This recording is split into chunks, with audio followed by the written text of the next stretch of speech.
त्रिलोचन धार्मिक है, ਉਹਦੀ ਪਤਨੀ ਧਾਰਮਿਕ ਨਹੀਂ ਹੈ। त्रिलोचन ਦੀ ਬਾਣੀ ਤੁਸੀਂ ਪੜ੍ਹ ਲਓ। ਅੰਮ੍ਰਿਤ ਵੇਲੇ ਉੱਠ ਕੇ त्रिलोचन भजन करता है, राम नाम का जप करता है। त्रिलोचन की पत्नी राम नूं गालां कढ़दी है। अधकड़ उम्र हो गई सी, घर दे औलाद नहीं सी, ते कहंदी की दिता है राम ने, की दिता है रब ने। पशुआं दे भी बच्चे हो जांदे ने, साडे घर एक बच्चा कोई नहीं। 100 गालां कढ़े, वो प्रभु दा नाम जपे, वो प्रभु नूं गालां कढ़े। ये त्रिलोचन का शब्द है, नारायण निंदस काहे भूली गवारी। ऐ गवार स्त्री ये की कर रही है, क्यों निंदा कर रही है? पहले ही दुखी अपना दुख और बढ़ा रही है। नारायण निंदस काहे भूली गवारी, दुखरत सुकरत थारो कर्मरी। दुख सुख फल होंदा है, कर्म बीज आउंदा है। फल बिना बीज तो नहीं आउंदा। दुख एक फल है, सुख एक फल है। तू दुखी है, बीज ऐसे बोए ने, ते हुण होर बीज ऐसे बो रही है, होर दुखी होवेंगी। दुख ते एक फल है, सुख ते एक फल है। अगर दुख सुख फल है तो फिर इसका बीज होवेगा, बीज कर्म है। तू ठीक बीज नहीं बो रही। जमीन दे उत्ते कोई बीज बोवे, ऐसा होंदा है बोया किसे ने, खांदा कोई है। दरख्त किसे ने लाया, फल कोई खांदा है। पर जीवन दे ते जो कर्म करते हैं आप ही खाने पैंदे ने। आप बीज आपे ही खाए, खुद खाने पैंदा, खुद बोया खुद खाना पैंदा। त्रिलोचन धार्मिक है, यदि पत्नी धार्मिक नहीं है। मीरा धार्मिक है, इहदा पति धार्मिक नहीं है। धन गुरु रामदास जी महाराज वक़्त दे अवतारी पुरुष ने, वड्डा साहिबजादा इस मार्ग दा पांदी नहीं है। प्रहलाद धार्मिक है, उहदा पिता दुष्ट है, धार्मिक नहीं है। इतिहास भरा पिया। इस तरह दे होर इतिहासक मनुख ने, इतिहासक घराने ने। एक बंदा ही धार्मिक है, बाकी नहीं ने। पिता धनवान है, पुत्र आपे ही धनवान हो जाता है। पिता राजा है, पुत्र आपे ही राजकुमार हो जाता है। पिता बादशाह है, बच्चा आपे ही शाहजादा हो जाता है। पति हुक्मरान है, राजा है, पत्नी आपे ही रानी हो जाती है। पति धनवान है, पत्नी आपे धनवान हो गई, या पत्नी धनवान है, पति आपे ही धनवान हो गया। पति दा धन पत्नी दा है, पत्नी दा धन पति दा है। पिता अपने धन की वसीयत पुत्रां दे नां कर सकता है, पोतरियां दे नां कर सकता है। पति दा धन पत्नी दा है, लेकिन धर्म इहदी वसीयत नहीं हो सकती, निजी है। घर दे 10 मनुख होवन, हो सकता है कोई एक धार्मिक होवे, बाकी नहीं। संसार का इतिहास इसे नाल भरिया पिया। यही कारण है रोज रोज सारी दुनिया दे धन वधदा जा रहा है, धर्म घटदा जा रहा है, बैलेंस बिगड़ गया मनुखी समाज का, संतुलन खो गया। संतुलन ते तां बनना से धन भी वधे, धर्म भी वधे। ऐसा होया नहीं, ऐसा है नहीं। धन बहुतात दे च वध रहा है, धर्म ते किधरे किधरे किधरे एक अध घर दे। और ये निजी दौलत है, जपदे ही प्राप्त होंदी है, उंज नहीं।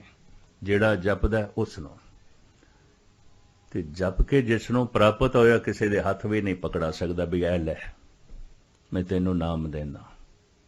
नाम कोई गाजर मूली नहीं है दे देना। नाम जपण की प्रेरणा देंदे हैं संत लोग।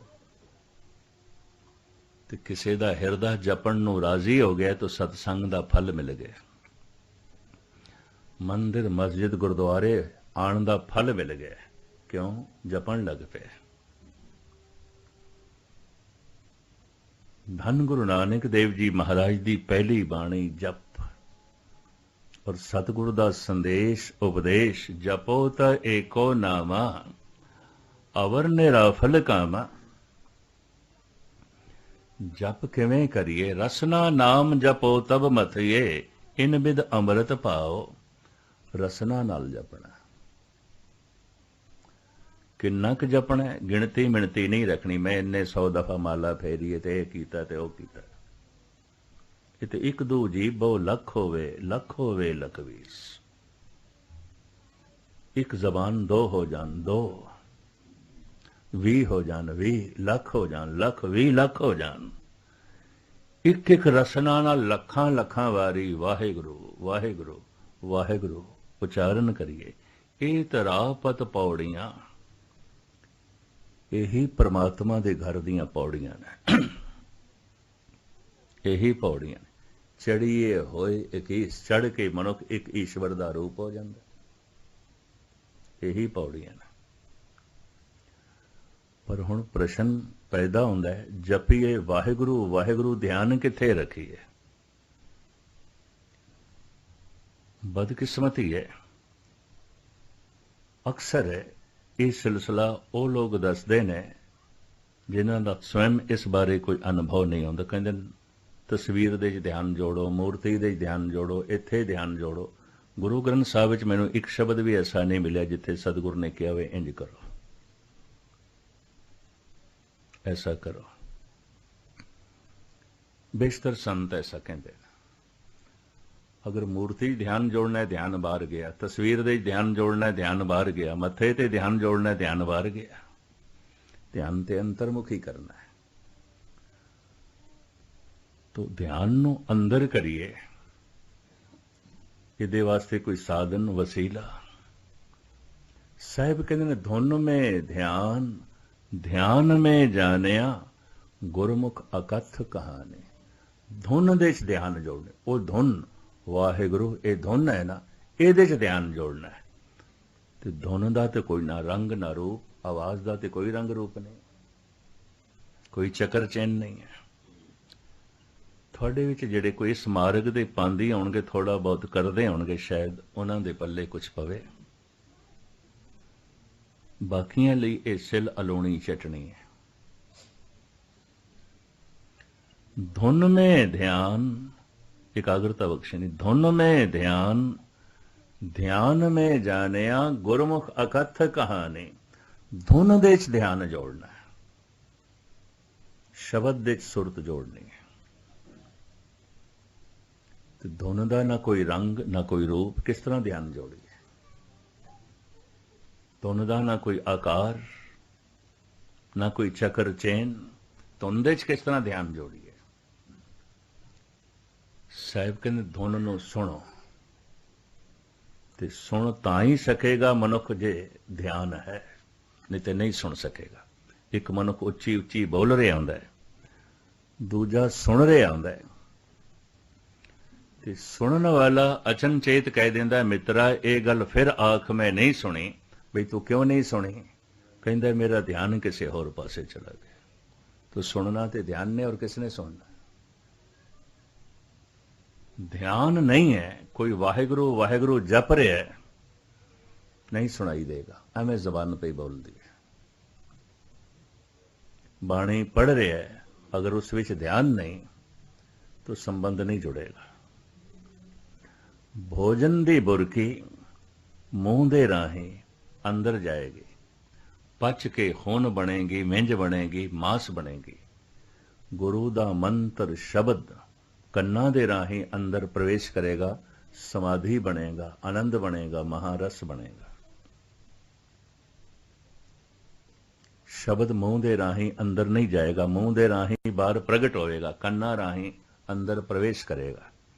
सरवणन गोबिंद गुण सुनो, अर गाओ रसना गीत। गुरु तेग बहादुर साहब जी। जबान नाल उचारण करो, कन नाल सुनो, गावीए सुनिए, मन रखिए भाव। हुण मैं अर्ज करा, ये इतना औखा काम है, इतना औखा काम है, सतगुरु नूं कहना पे आखण औखा साचा ना औखा है। ये कथा करनी, कीर्तन करना, पाठ कर लेना, या ध्यान तो बिना वाहिगुरु वाहिगुरु घंटा 2 घंटा कर लेना, इतना औखा नहीं। जबान वाहिगुरु उचारण करे ते मन सुने। ये कम औखा है, गावीए सुनिए। जे मैं सुनिया ही नहीं तो शब्द अंदर गया ही नहीं, जे शब्द अंदर गया ही नहीं तो अंदर दी दुनिया बदलनी नहीं।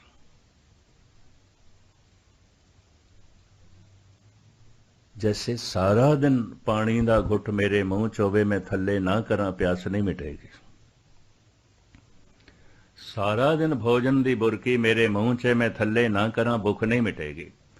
सारा दिन मैं वाहिगुरु वाहिगुरु जपदा रहां, कख भी कुछ तब्दीली नहीं होनी, कुछ भी नहीं होना। 18 घंटे पाठ करन वाले मैं पाठी देखे ने, दिल्ली दे अमृतसर दे पटना साहब दे हजूर साहब दे। एक पाठ तो उठे दूजे ते, दूजे तो उठे तीजे ते। 18 घंटे पाठ 24 घंटे कर रहे हैं, बेचैन परेशान दुखी। लोभ हंकार वासना झूठ फरेब कोई तब्दीली नहीं, कोई अंदर दी दुनिया बदली नहीं। अंदर दी दुनिया ते तां बले कोई पंक्ति अंदर जाए, अंदर जाएगी तो जरूर बदली होवेगी। किनका एक जिस जी बसावे, ताकि महिमा गनी ना आवे। जपना जबान उचारण करे ते मन सुने। हुण एक बुनियादी नुकता मैं थोड़े सामने रख दें, फिर खुलासा। जद मन विच फुरना पैदा हुंदा है ना बोलण दा, पवन नाभि नाल टकरांदी है। नाफ नाभि, इत्थों फिर आवाज उठदी है, धुन उठदी है। इस वास्ते सारे भारत विच नाभि नूं धुनी कहंदे ने। धुनी, धुनी तो मुराद जिथों धुन उठदी है, आवाज उठदी है। बुनियादी नुकता आप जी दे सामने रख रहे हैं, ध्यान नाल सुनना। नाभि नूं धुनी क्यों कह दिता? धुन इथों ही उठदी है।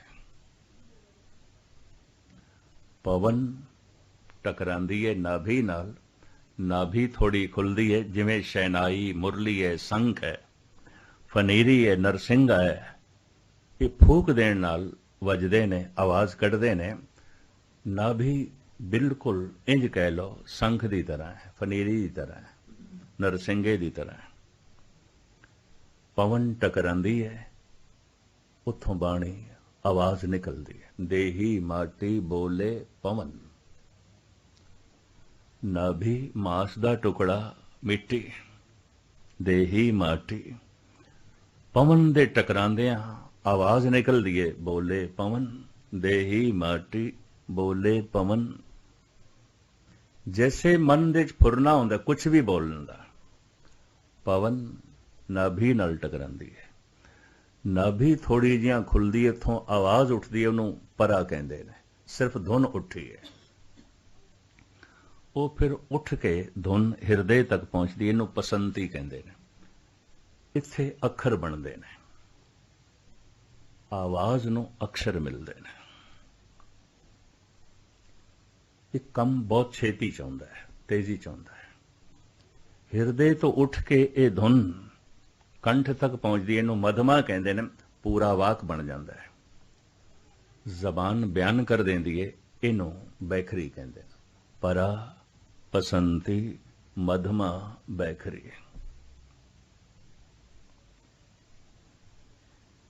इस वास्ते साहिब कहंदे ने, ये जो जी होए सो उगवे मौका के आवाओ। जिहड़ा बंदा इंज कह देंदा भी मित्रा बुरा ना मनाई, एवें मेरे मुंहों निकल गया, मेरे अंदर नहीं सी। गुरु नानक कहंदे अंदर नहीं सी तो मुंहों निकल भी नहीं सकदा। उठदी ते धुन नाभि तो है, हिरदे तक पहुंचदी है, कंठ तक पहुंचदी है, जबान बयान करदी है। परा पसंती मधमा बैखरी। जद भी बोलण दा मन दे फुरना हुंदा, कुछ भी बोलीए, पवन नाभि नाल टकरांदी है। नाभि थोड़ी जिहां खुलदी है, आवाज उठदी है, जिवें शहनाई फूकण नाल वजदी है। हिरदे तक पहुंच के अक्षर मिलदे ने, कंठ तक पहुंच के पूरा वाक बन जाता है, जबान बयान कर देंदी। ਹੁਣ ਜ਼ਬਾਨ ਨੇ ਜਿਹੜੀ ਧੁਨ ਬਾਹਰ ਪ੍ਰਗਟ ਕੀਤੀ ਹੈ, ਇਹਨੂੰ ਸੁਣਨਾ ਹੈ, ਇਸੇ ਧੁਨ ਨੂੰ ਵਾਪਸ ਲੈ ਜਾਣਾ ਹੈ ਧੁਨੀ ਤੱਕ, ਤਾਂ ਕਿ ਨਾਭੀ ਪੂਰੀ ਖੁੱਲੇ। ਹੁਣ ਇਹ ਜਿਹੜੀ ਧੁਨ ਬਾਹਰ ਪ੍ਰਗਟ ਹੋਈ ਹੈ, ਇਹਨੂੰ ਅੰਦਰ ਲੈ ਜਾਈਏ ਤਾਂ ਕੰਨਾਂ ਦੇ ਰਾਹੀਂ ਅੰਦਰ ਜਾਏਗੀ। ਗਾਵੀਏ, ਸੁਣੀਏ, ਮਨ ਰੱਖੀਏ ਭਾਵ। ਇਹ ਇਤਨਾ ਔਖਾ ਕੰਮ ਹੈ, ਕਰਕੇ ਦੇਖਣਾ ਨਹੀਂ ਕਰ ਸਕੋਗੇ। ਇਸੇ ਨੂੰ ਮੇਰੇ ਪਾਤਸ਼ਾਹ ਨੇ ਕਿਹਾ, ਆਖਣ ਔਖਾ ਸਾਚਾ ਨਾ। ਬਾਕੀ ਜਿਹੜਾ ਕੰਮ ਆਉਂਦਾ ਹੈ ਤੇ ਬੱਚੇ ਵੀ ਕਰ ਸਕਦੇ ਨੇ। ਲੋਗਨ ਰਾਮ ਖਿਡੌਣਾ ਜਾਣਾ, ਖਿਡੌਣਿਆਂ ਦੀ ਖੇਡ ਹੈ। ਠੀਕ ਹੈ, ਖਿਡੌਣਿਆਂ ਦੀ ਖੇਡ ਵੀ ਚਾਹੀਦੀ ਬੱਚੇ ਨੂੰ, ਪਰ ਕੋਈ ਸਾਰੀ ਜ਼ਿੰਦਗੀ ਬੱਚਾ ਰਹਿ ਜਾਏ, ਬੋਨਾ ਰਹਿ ਜਾਏ, ਸਰੀਰ ਦਾ ਵਿਕਾਸ ਹੀ ਨਾ ਹੋਏ। ਠੀਕ ਹੈ, ਸ਼ਰ੍ਹਾ ਵੀ ਚਾਹੀਦੀ ਹੈ, ਕਰਮ ਕਾਂਡ ਵੀ ਚਾਹੀਦਾ ਹੈ, ਪਰ ਸਾਰੀ ਜ਼ਿੰਦਗੀ ਕਰਮ ਕਾਂਡ 'ਚ ਹੀ ਫਸਿਆ ਹੋਇਆ ਹੈ। ਇਹ ਤੇ ਬੋਨਾ ਰਹਿ ਗਿਆ, ਇਹ ਤੇ ਉੱਚਾ ਨਹੀਂ ਉੱਠਿਆ।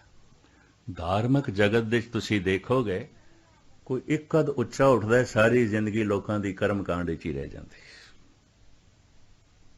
ਬੋਨੇ ਦੇ ਬੋਨੇ ਮਹਾਨ ਨਹੀਂ ਹੁੰਦੇ। ਇਹ ਕੰਮ ਬੜਾ ਔਖਾ ਹੈ। ਜ਼ਬਾਨ ਨੇ ਜਿਸ ਧੁਨ ਨੂੰ ਬਾਹਰ ਪ੍ਰਗਟ ਕੀਤਾ ਹੈ, ਹੁਣ ਇਸ ਧੁਨ ਨੂੰ ਅੰਦਰ ਲੈ ਜਾਣਾ, ਇਸੇ ਧੁਨ ਦੇ ਵਿੱਚ ਧਿਆਨ ਜੋੜਨਾ, ਸੁਣਨਾ। ਧੁਨ ਮੇਂ ਧਿਆਨ, ਧਿਆਨ ਮੇਂ ਜਾਣਿਆ, ਗੁਰਮੁਖ ਅਕਥ ਕਹਾਣੀ। ਵਾਹਿਗੁਰੂ ਵਾਹਿਗੁਰੂ ਜੋ ਰਸਨਾ ਉਚਾਰਨ ਕਰ ਰਹੀ ਹੈ, ਇਹਨੂੰ ਮਨ ਸੁਣੇ। ਅਗਰ ਇਹ ਧੁਨੀ ਵਾਪਸ ਕੰਠ ਤੱਕ ਆ ਗਈ ਹੈ, ਐਸੇ ਮਨੁੱਖ ਦੀ ਜ਼ਬਾਨ ਨੂੰ ਵਾਹਿਗੁਰੂ ਆਖਦਿਆਂ ਰਸ ਆਉਣ ਲੱਗ ਪਏਗਾ। ਐਸੇ ਮਨੁੱਖ ਬਾਰੇ ਗੁਰਬਾਣੀ ਕਹਿੰਦੀ ਹੈ, ਪਰਮਾਤਮਾ ਭਾਵੇਂ ਹਿਰਦੇ 'ਚ ਨਹੀਂ ਵਸਿਆ, ਪਰ ਇਹਦੀ ਰਸਨਾ ਤੇ ਵਸ ਗਏ। ਪ੍ਰਭ ਜੀ ਬਸੇ ਸਾਧ ਕੀ ਰਸਨਾ, ਨਾਨਕ ਜਨ ਕਾ ਦਾਸਨ ਦਸਨਾ। ਇਹਦੀ ਜ਼ਬਾਨ ਤੇ ਵਸ ਗਏ, ਤੇ ਜਿਹਦੀ ਜ਼ਬਾਨ ਤੇ ਵਸ ਗਏ, ਭੋਜਨ ਦੀ ਬੁਰਕੀ ਜ਼ਬਾਨ ਤੇ ਰੱਖ ਦਈਏ, ਰਸਤੇ ਆਉਂਦਾ ਹੈ, ਭਾਵੇਂ ਕੰਠ ਤੋਂ ਥੱਲੇ ਨਹੀਂ ਗਈ, ਭਾਵੇਂ ਜੇ ਭੁੱਖ ਨਹੀਂ ਮਿਟੇਗੀ, ਸਵਾਦ ਆ ਗਿਆ ਪਹਿਲੇ। ਜ਼ਬਾਨ ਤੇ ਧੁਨ ਵਸ ਗਈ ਹੈ, ਕੰਠ ਤੱਕ ਗਹਿਰੀ ਚਲੀ ਗਈ ਹੈ, ਇਹਨੂੰ ਇੰਜ ਕਹਿੰਦੇ ਨੇ, ਇਹਦੀ ਰਸਨਾ ਤੇ ਪ੍ਰਭੂ ਵਸ ਗਿਆ। ਕਿਉਂ? ਇਹ ਵਾਹਿਗੁਰੂ ਆਖਦਾ ਹੈ, ਆਖਦੇ ਇਸ ਨੂੰ ਰਸ ਮਿਲਣ ਲੱਗ ਪਿਆ। ਇਹ ਬਾਣੀ ਹੁਣ ਪੜ੍ਹਦਾ ਨਹੀਂ, ਜਪਦਾ ਹੈ। ਬਾਣੀ ਜਪਣਾ ਕੀ ਹੈ? ਜ਼ਬਾਨ ਉਚਾਰਨ ਕਰੇ, ਮਨ ਸੁਣੇ। ਪੜ੍ਹਨ ਦਾ ਲਾਭ ਹੈ, ਬਾਣੀ ਕੰਠ ਹੋ ਸਕਦੀ ਹੈ, ਅਰਥ ਬੋਧ ਦਾ ਪਤਾ ਚੱਲ ਸਕਦਾ ਹੈ ਕਿਹੜੇ ਪਾਤਸ਼ਾਹ ਦੀ ਬਾਣੀ ਹੈ, ਲੇਕਿਨ ਪੜ੍ਹਨ ਲੱਗਿਆਂ ਧਿਆਨ ਬਾਹਰ ਹੋਵੇਗਾ, ਬਾਣੀ ਅੰਦਰ ਨਹੀਂ ਜਾਏਗੀ। ਇਸ ਵਾਸਤੇ ਸਾਰੀ ਜ਼ਿੰਦਗੀ ਪੜ੍ਹਨ ਵਾਲੇ ਵੀ ਕਿਸੇ ਹੱਦ ਤੱਕ ਉੱਥੇ ਦੇ ਉੱਥੇ ਹੀ ਰਹਿੰਦੇ ਨੇ, ਪਰਿਵਰਤਨ ਨਹੀਂ ਆਉਂਦਾ, ਤਬਦੀਲੀ ਨਹੀਂ ਆਉਂਦੀ। ਸੁਣਨਾ, ਜ਼ਬਾਨ ਬਾਣੀ ਉਚਾਰਨ ਕਰ ਰਹੀ ਹੈ ਗੁਰੂ ਦੀ, ਮਨ ਸੁਣ ਰਿਹਾ ਹੈ, ਇਹ ਬਾਣੀ ਜਪੀ ਜਾ ਰਹੀ ਹੈ। ਜਪ ਮਨ ਮੇਰੇ ਗੋਬਿੰਦ ਕੀ ਬਾਣੀ, ਸਾਧੂ ਜਨ ਰਾਮ ਰਸਨ ਬਖਾਣੀ। ਬਾਣੀ ਦਾ ਜਪ ਵੀ ਸਿਮਰਨ, ਇਸ ਲੰਬੇ ਚੌੜੇ ਚੱਕਰ 'ਚ ਨਾ ਪੈ ਜਾਣਾ। ਅਗਰ ਬਾਣੀ ਜਪੀ ਜਾ ਰਹੀ ਹੈ, ਇਹ ਸਿਮਰਨ ਹੈ। ਤੇ ਜਪਣਾ ਕੀ ਹੈ? ਜ਼ਬਾਨ ਉਚਾਰਨ ਕਰੇ, ਮਨ ਸੁਣੇ। ਥੋੜਾ ਜਪ ਬੜਾ ਲਾਭਕਾਰੀ ਹੈ, ਬਹੁਤਾ ਪੜ੍ਹਨਾ ਕੋਈ ਲਾਭਕਾਰੀ ਨਹੀਂ। ਵੱਧ ਤੋਂ ਵੱਧ ਇਤਨਾ ਲਾਭਕਾਰੀ ਹੋ ਸਕਦਾ, ਬਾਣੀ ਯਾਦ ਹੋ ਸਕਦੀ ਹੈ, ਬਾਣੀ ਦਾ ਪਤਾ ਚੱਲ ਸਕਦਾ ਕਿਹੜੇ ਅੰਗ ਤੇ ਕਿਹੜੇ ਪਾਤਸ਼ਾਹ ਦੀ ਹੈ। ਮਨੁੱਖ ਦੀ ਜ਼ਿੰਦਗੀ 'ਚ ਕੋਈ ਤਬਦੀਲੀ ਨਹੀਂ ਆਏਗੀ, ਪਲਟਾ ਆਏਗਾ ਸੁਣਦੇ। ਅਗਰ ਇਹ ਧੁਨ ਵਾਪਸ ਜਾਣ ਲੱਗ ਪਈ ਹੈ, ਧਿਆਨ ਥੋੜਾ ਗਹਿਰਾ ਜਾਣ ਲੱਗ ਪਿਆ, ਧਿਆਨ ਤੇ ਸਵਾਰ ਹੋ ਕੇ ਧੁਨ ਕੰਠ ਤੱਕ ਆ ਗਈ ਹੈ, ਐਸੇ ਮਨੁੱਖ ਨੂੰ ਰਸ ਆਵੇਗਾ, ਆਨੰਦ ਆਵੇਗਾ। ਅਗਰ ਰਸਨਾ ਤੇ ਇਸ ਤਰ੍ਹਾਂ ਦਾ ਰਸ ਵਸ ਗਿਆ ਤਾਂ ਐਸਾ ਮਨੁੱਖ ਕਈ ਦਫਾ ਜੋ ਕੁਝ ਬੋਲਦਾ ਹੋ ਵੀ ਜਾਂਦਾ ਹੈ। ਇਸ ਵਾਸਤੇ ਧਾਰਮਿਕ ਜਗਤ ਦੇ ਵਿੱਚ ਐਸੇ ਮਨੁੱਖ ਨੂੰ ਸਾਵਧਾਨ ਕੀਤਾ ਜਾਂਦਾ ਹੈ, ਅਰਲ ਬਰਲ ਨਾ ਬੋਲੀ, ਤੇਰਾ ਵਿਅਰਥ ਬੋਲਿਆ ਹੈ ਕਿਸੇ ਦੀ ਜ਼ਿੰਦਗੀ ਤਬਾਹ ਕਰ ਦੇਗਾ। ਐਸਾ ਹੋ ਜਾਏ। ਰਸਨਾ ਤੇ ਜੋ ਵਸ ਗਿਆ, ਰਸਨਾ ਸ਼ਕਤੀਸ਼ਾਲੀ ਹੋ ਜਾਂਦੀ ਹੈ। ਬਾਣੀ ਦੇ बड़ी बरकत ते ताकत आ जाती। कर्म खंड की बाणी जोर, ये जोर वाली हो जाती, ताकत वाली हो जाती। बड़ा लंबा चौड़ा निखेड़ा है गुरु ग्रंथ साहब जी महाराज दे। अगर ध्यान साधना करते हैं, ध्यान होर गहरा चला गया, हृदय तक चला गया, वो धुन हृदय तक चली गई है, ऐसा मनुख ब्रह्मंड दे जो अनाहद नाद है ਉਹਨੂੰ ਸੁਣਨ ਲੱਗ ਪਏਗਾ। ਬਿਨਵੰਤ ਨਾਨਕ ਗੁਰ ਚਰਨ ਲਾਗੇ, ਵਾਜੇ ਅਨਹਦ ਧੂਰੇ। ਅਨਹਦ ਦੀਆਂ ਸ਼ਹਿਨਾਈਆਂ, ਅਨਹਦ ਦੇ ਵਾਜੇ। ਆਹਤ ਅਨਾਹਤ ਦੋ ਤਰ੍ਹਾਂ ਦੇ ਸ਼ਬਦ। ਆਹਤ ਕਹਿੰਦੇ ਨੇ ਚੋਟ ਨੂੰ, ਵੀ ਇਹਨੇ ਤੇ ਆਹਤ ਪਹੁੰਚਾ ਦਿੱਤੀ ਹੈ, ਚੋਟ ਪਹੁੰਚਾ ਦਿੱਤੀ। ਆਵਾਜ਼ ਜਿਹੜੀ ਦੋ ਚੀਜ਼ਾਂ ਦੇ ਚੋਟ ਤੋਂ ਪੈਦਾ ਹੋਏ, ਜੋ ਸਾਡੇ ਕੰਨ ਸੁਣਦੇ ਨੇ, ਇਹ ਆਹਤ ਸ਼ਬਦ ਹੈ।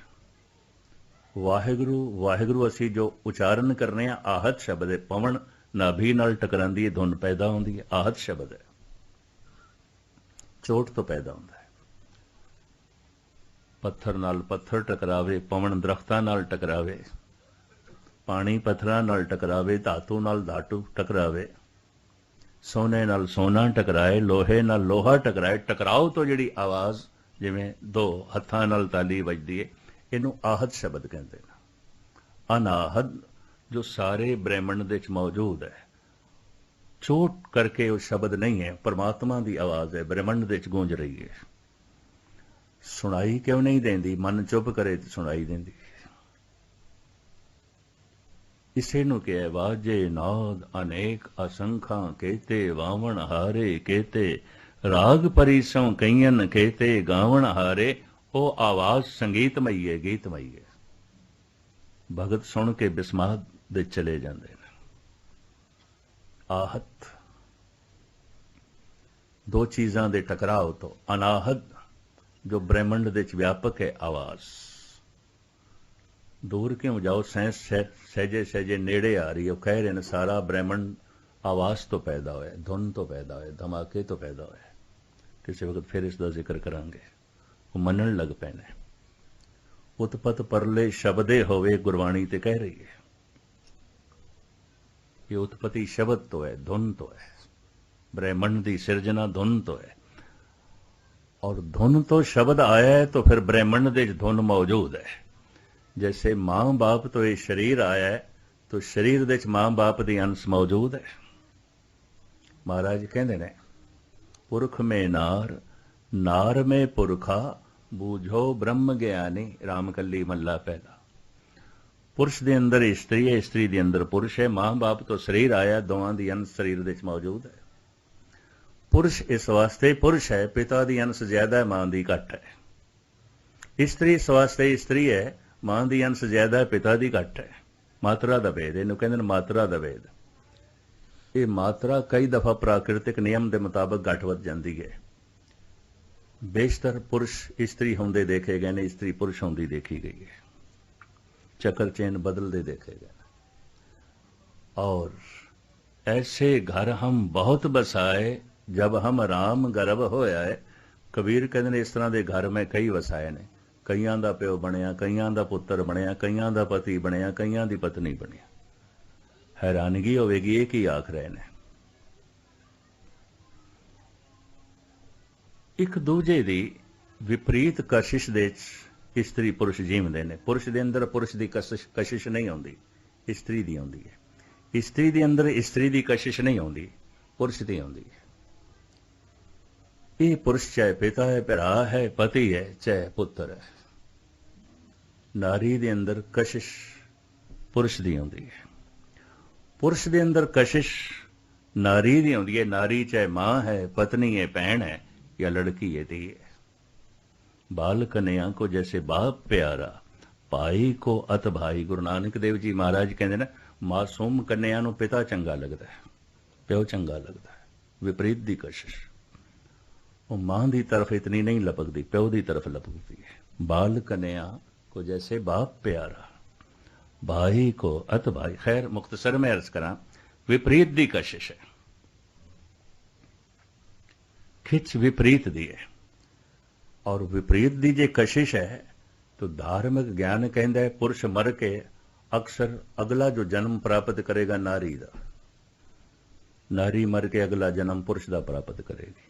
अगर कोई पुरुष सही ढंग नाल जीवे है, ढंग नाल जीवे है, बिरध होंदे आउंदे उंज नारी जैसा हो जाता है, ਉਹਦੇ ਸੁਭਾਅ ਵਿੱਚ ਕੋਮਲਤਾ आ जाती है, बर्दाश्त का मादा आ जाता है। अगर एक स्त्री ढंग नाल जीवी है, सही ढंग नाल जीवी है, बिरध होंदे आउंदे पुरुष जैसी हो जाती है, पकड़ जकड़ वध जाती है, सुभाਅ ਵਿੱਚ सख्ती आ जाती है, बोलां ਵਿੱਚ कठोरता भी आ जाती है। मनोविज्ञान ऐसा कहता है, धार्मिक ज्ञान भी ये कह रहे हैं, पुरख में नार, नार में पुरखा, बूझो ब्रह्म ज्ञानी। मां बाप तो शरीर आया, दोहां दी अंश मौजूद है, आवाज तो शब्द तो ये सारा ब्रह्मंड आया है, ब्रह्मंड दे शब्द मौजूद है, व्यापक है। वो शब्द अनाहद है, चोट नाल नहीं है, व्यापक है ब्रह्मंड दे। वो संगीतमयी है, गीतमयी है। ध्यान हिरदे तक पहुंचदे हां, वाहिगुरू दी धुन हिरदे तक पहुंचदे हां, मनुख इस अनाहद नाद नूं सुणदा है।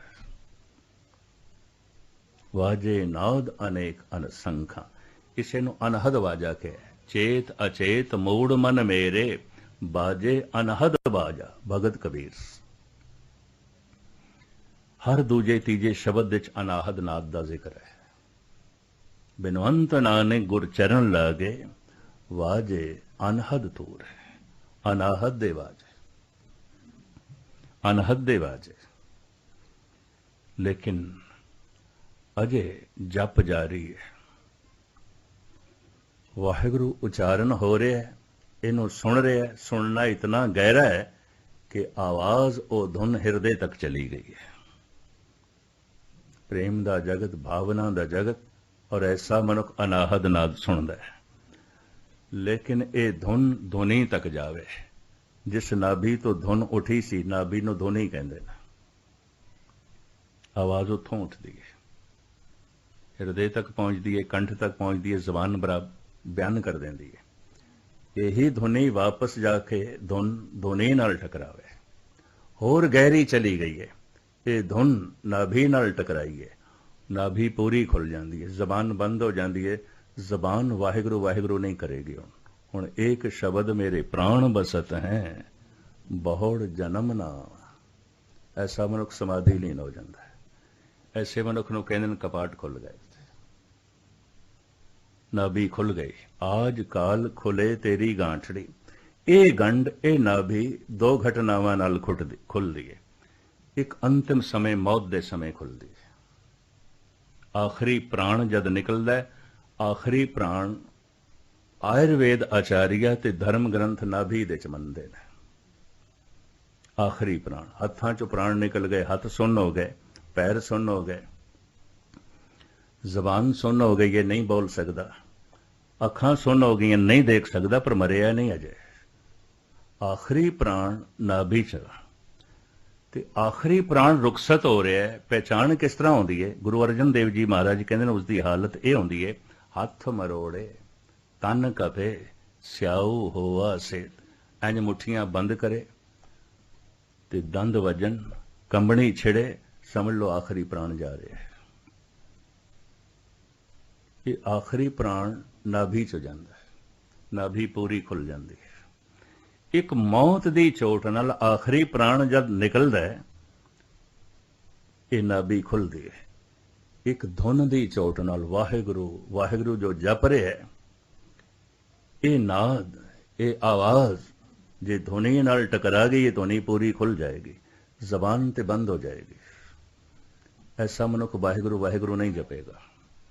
ऐसा मनुख वाहिगुरू का रूप हो जाता है, वाहिगुरू उसके अंदर चलता है, वो वाहिगुरू दे जीण लग पैंदा है। लेकिन जिस वक्त ये नाभि पूरी खुलती है, हालात उसदे भी होई आउंदे ने, मुठियां बंद आउंदियां ने, कंबनी छिड़दी है। कंबदे होए मुहम्मद साहब गार तो घर दे आए सन, खदीजा ने पता नहीं कितने कंबल पा दिते सन। भी की हो गया? माता तृप्ता वैद नूं बुला लियाई सी, पता नहीं मेरे पुत्र नूं की हो गया। कंबनी छिड़िए, मुठियां बंद हो गई, दंदियां वज रही ने, घबरा के वैद ਨੂੰ बुला लिया ਸੀ। उसे ਨੂੰ मेरे पातशाह ने कहा, वैद बुलाया वैदगी पकड़ डंडोले बां, पर भोला वैद न जानी करक करे जे मैं। खेड कुछ हो रहे इनू समझ नहीं, इनू पता नहीं। शेख सादी दी भी ये हालत हुई, मां बुला ले आई सी तबीब नु। शेख सादी ने भी उसनों कहा, असरे बाली ने मन बरखैज ए नादां तबीब, दर्द मंदा इश्क दा दारू बजुज दीदारे नेस्त। ए नादान तबीब तैनू नहीं समझ, एक घटना की घटी है, ये खेड की वरती है, ये भाणा की वरते है, तैनू कुछ नहीं पता। तू शरीर शास्त्री जरूर है, मेरी कंबनी वेख के, मेरे शरीर दे हालात वेख के तू अपने ढंग नाल अंदाजा लाएगा, पर मैं शरीर तो अगे चला गया। असरे बाली ने मन बरखैज ए नादान तबीब, ए नादान तबीब छड़ मेरी बां, ये तेरे वस की गल नहीं है। ये हालत जदों होंदी है, ऐसा मनुख समाधि लीन हो जाता है, अठे पैर वो ईश्वर दे जीवदा है। ऐसे मनुख नूं कोई पागल कह सकता है। भगतां ते संसारियां जोड़ कदे ना आया। कहंदे ने नाभ खुलदे ये घटना घटी मंसूर दी, ओदी जबान तो निकलिया अनल हक, अनल हक। हुण भारत विच अगर कोई कहे अहम ब्रह्मस्मि, मैं ब्रह्म हो गया, तो इसनूं बुरा नहीं मनांदे, ये शिखर की अवस्था है। जैसे कबीर कहंदे ने, कबीर जांको खोजते पाया सोई ठौर, सोई फिर के तू भाया जांको कहता और।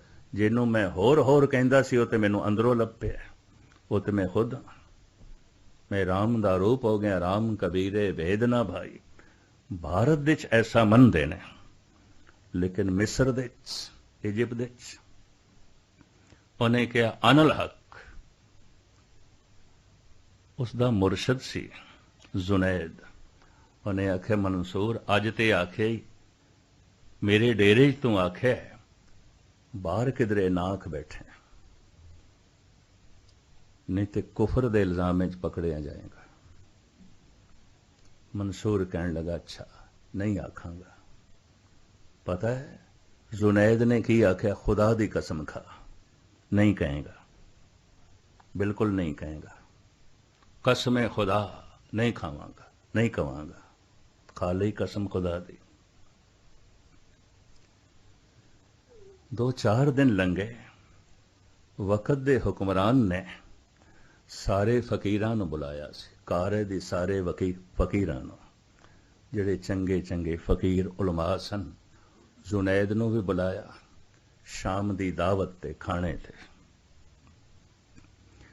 जैसे जुनैद जान लगा तो मंसूर नूं कहण लगा, बेटा रोटी ते तूं भी खानी आउणी आ, चल शहनशाह दी दावत है, बुलाया है फकीरां नूं, तो मेरे नाल चल। चल पिया, मुरशद दा हुक्म सी, चल पिया। दस्तरखान ते सारे फकीर बैठे ने, अंदाजन 50-55 के करीब, लंबा दायरा। शहनशाह भी बैठा है। हुण एक बादशाह ते इतने फकीर होण, कुदरती गल है, रब्बी गल चलेगी। वारी वारी फकीर विचार वटांदरा कर रहे हैं, खुदाई गल्लां कर रहे हैं। सुनदियां सुनदियां फिर ताब नहीं रख सकिया, मंसूर मुंहों निकल गया, अनल हक, अनल हक, अनल हक। कुफर दे इल्जाम दे बादशाह ने पकड़वाया, ये तो काफर। जुनैद नूं भी डांटिया, तू नाल काफर रखदा है, इस तरह के बंदे नाल रखदा है। 16 दिन मुकदमा चलिया ते 16वें दिन सजा की सुनाई, इनू सूली ते चाड़ दो ताकि आइंदा कोई काफिर ना बने। सरेआम सूली ते चाड़ना, बड़ी भीड़ कट्ठी हुई। पहुंचया जुनैद भी, इतिहास कहता है मुरशद भी पहुंचया, मंसूर दे कोल गया। पता कि उसने आख्या, ऐ मेरे बच्चे, आखिरी अनुभव मैं तेरी झोली च पावां। पागलों की भीड़ दे इतना सियाणा हो जाना भी पागलपन है, पागलपन है। मूर्खां दी भीड़ दे च इतना अकलमंद हो जाना, यह भी एक मूर्खता है। गुनाहगारां दी भीड़ दे च इतना पुनीत हो जाना, पवित्र हो जाना, यह भी एक गुनाह है। ऐसा मैनू दिखाई दे रहा है। पागलों की इतनी वड्डी भीड़, तो कला मैं नहीं बचा सकता, तेनों मैं नहीं बचा सकता।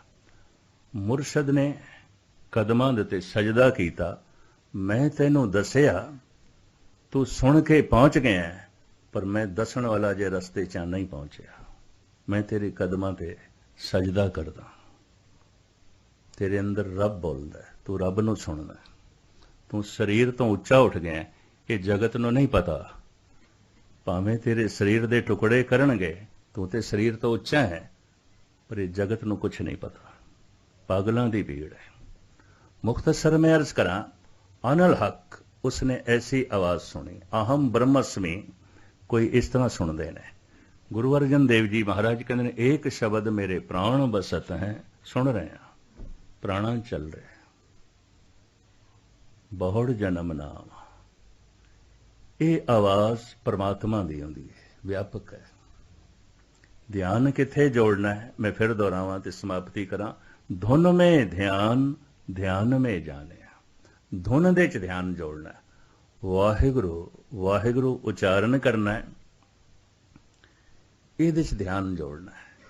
कठिनाई की है, ध्यान क्यों नहीं जुड़ता, कारण की ने? एक कारण मैं थोड़े सामने कल रखने ने, क्योंकि समा हो गया। इस रस्ते की सारी जानकारी थानू होनी चाहिए। तो मेरा कोई ऐसा दावा नहीं कि मेरी ये अवस्था मैं स्टडी की थी, मैं पढ़े, मैं थानू एक पाठी की तरह सुना रहा। खेड ये है, असलियत ये है। और ये इतना औखा कम है, इतना औखा कम है। 10,000 सतसंगी उन किधर एक कद नूं समझ पैंदी है, तो जब समझ भी पै जाए, तो फिर जदों करदा है, तो उन्होंने असली औखियाई का उस दिन पता चलता है। ये तो औखण औखा, सच्चा ने तो बड़ा औखा काम है। असीं तो इवें बच्चों की खेड समझी। रूहे जमीन दे इतना कोई औखा काम नहीं जितना ध्यान साधना, ध्यान नूं अंदर ले जाना औखा काम है। आखण औखा, सच्चा ना। धुन नूं फिर धुनी तक ले जाना है, कठिन है कम। शब्द नूं अंदर ले जाना, किथे तक ले जाना? जिथों उठे है, नाभि तो उठे है, धुनी तो उठे है, धुनी तक ले जाना। जिन्होंने असी अभ्यासी कहने हैं, भाई ये बड़े अभ्यासी ने, यही करते हैं और की करते हैं। और जे धुनी खुल गई है, नाभि खुल गई है, ऐसे मनुख की तर्ज जिंदगी समाज नाल मेल नहीं खावेगी। समाज पागल कहेगा। बड़े बड़े अवतारी पुरुष संत वक्त सिर ठुकराए गए ने। कबीर नूं पागल कह दिता है। ये थोड़ी गल नहीं है। नामदेव की जो हालत हुई, रविदास की जो हालत हुई, इतिहास के सारे पन्ने ने इस वक्त बयान करने का समा नहीं। समय ने उस समय ते नहीं कबूल किया। टैगोर ठीक कहता है, संत ते अवतार जद होंदा है समझिया नहीं जाता, ते जब थोड़ी जिहियां लोकां दी समझ बनती है, कुछ पता चलता है, उदों होंदा नहीं। टैगोर इंज कहता है, क्योंकि खुद भी साधना करता सी। वो निरा कवि नहीं सी, संत कवि सी। 3 कवियां नूं लोकी संत कवि कहते हैं। एक पंजाबी दा, एक उर्दू फारसी, ते एक बंगाली संस्कृत ते ब्रिज भाषा। ब्रिज भाषा ते बंगाली दे कवि राविंद्र नाथ टैगोर, पंजाबी दे संत कवि भाई वीर सिंह, उर्दू फारसी दे फकीर शायर डॉक्टर मुहम्मद इकबाल। इन्हां तिन्हां नूं इक्को ही थां ते रखदे ने।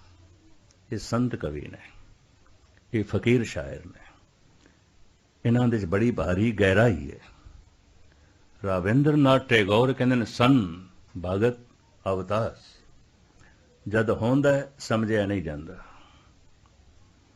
जद किधरे लोगों की थोड़ी बहुत समझ बनती है, उन्हों के बोलों को पढ़ पढ़ के सुन सुन के, उदों होंदा नहीं। ये बहुत वड्डी सच्चाई टैगोर ने जगत के सामने जो है रखिए। हुण ध्यान धुन दे च क्यों नहीं जुड़दा, कारण की है, ये खुलासा मैं कल थोड़े सामने रखांगा। भावें फिक्का मजमून है, उन्हां लई लाभकारी है जो अभ्यास कर देना, बाकियां लई तेंज हो गया पता नहीं की आखदा पिया।